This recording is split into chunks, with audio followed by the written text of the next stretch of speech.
আরও কমল এলপি গ্যাসের দাম। ভোক্তা পর্যায়ে আরেক দফা কমানো হলো তরলীকৃত পেট্রোলিয়াম গ্যাসের দাম। সেপ্টেম্বর মাসের জন্য 12 কেজি এলপিজি সিলিন্ডারের দাম 3 টাকা কমিয়ে 1270 টাকা নির্ধারণ করা হয়েছে।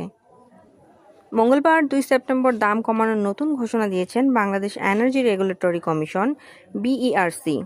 এদিন সন্ধ্যা 6টা থেকেই নতুন দাম কার্যকর হবে বলে জানিয়েছেন সংস্থাটি। বিইআরসি চেয়ারম্যান জালাল আহমেদ জানান, সেপ্টেম্বর মাসের জন্য 12 কেজি এলপিজির দাম 1273 টাকা থেকে 3 টাকা কমিয়ে 1270 টাকা নির্ধারণ করা হয়েছে।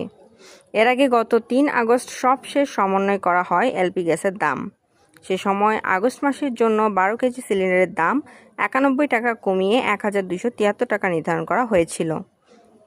একই সঙ্গে মঙ্গলবার অটো গ্যাসের দামও কমিয়েছে বিইআরসি।